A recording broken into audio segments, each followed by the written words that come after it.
दोस्तों सानेहा गुल प्लाजा एक ऐसी आग जिसने ना कि सिर्फ दुकानें जलाईं बल्कि बहुत से घरों को, बहुत से ख्वाबों को और बहुत सी जानों को जलाकर राख कर दिया। दोस्तों इस सानेहा का मुकदमा नामालूम अफरादों के नाम पर दर्ज कर दिया गया है। एक कमेटी तश्कील दे दी गई है और इन्वेस्टिगेशन जारी है। दोस्तों हो सकता है कि आप और मैं इस वाक़े को आने वाले कल में भुला बैठें, लेकिन उनका क्या, जिनके ख्वाब, जिनकी ज़िंदगियाँ और जिनके ख़ानदान इस सानेहा में जलकर राख हो गए। दोस्तों कराची में पेश आने वाला सानेहा गुल प्लाजा एक नया और तशवीशनाक मोड़ इख्तियार कर चुका है। इब्तिदा में जिस वाक़े को एक हादसाती आग करार दिया जा रहा था, अब इस पर संजीदा सवाल उठने लगे हैं। माहिरीन माहौलियात की राय है कि ये आग कुदरती या हादसाती नहीं लगती बल्कि लगाई गई महसूस होती है, जिसने इस वाक़े को और भी हसास बना दिया है। इस तनाजुर में सिंध के वज़ीर दाखिला ने नए IG सिंध को बाकायदा तौर पर FIR दर्ज करने की हिदायत दी और मुकदमा दर्ज कर दिया गया। ज़राए के मुताबिक इस FIR में दहशत गर्दी की दफ़ात भी शामिल किए जाने के इम्कान हैं, जो इस सानिया की नौयत को आम हादसे से ज़्यादा संगीन बनाते हैं। दोस्तों गुल प्लाजा के हवाले से इस वक्त सूरत हाल ये है कि जितने मुँह उतनी बातें सामने आ रही हैं।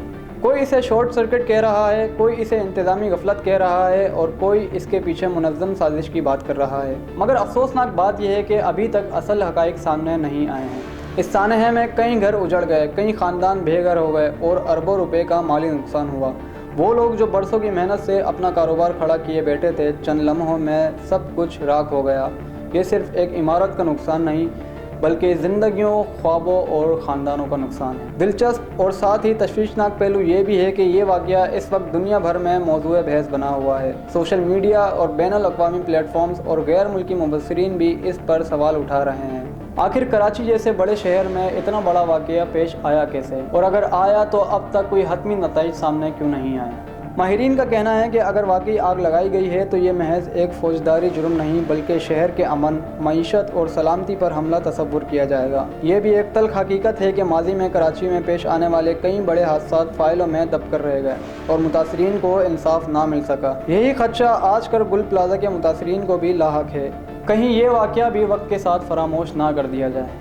हुकूमत सिंध कानून नाफिज करने वाले इदारों और तहकीकाती इदारों पर इस वक्त भारी जिम्मेदारी आयद होती है कि वो अफवाहों, कयास आराइयों और दबाव से बालातर होकर असल हक़ाइक़ को सामने लाएं।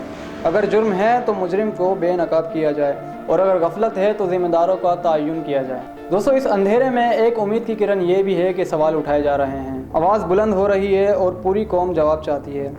अगर तहकीकात शफ़ाफ हुई, अगर सच सामने आया तो ये सानेहा सिर्फ एक अलमिया नहीं रहेगा बल्कि एक मिसाल बनकर सामने आएगा कि पाकिस्तान में इंसाफ सिर्फ लफ्ज़ों तक महदूद नहीं। दोस्तों मुतासिरा ख़ानदान सिर्फ नुकसान का हिसाब नहीं बल्कि हक़ और सच का यकीन चाहते हैं और इस यकीन को कायम रखना आपकी, मेरी और इस मुल्क की ज़िम्मेदारी है।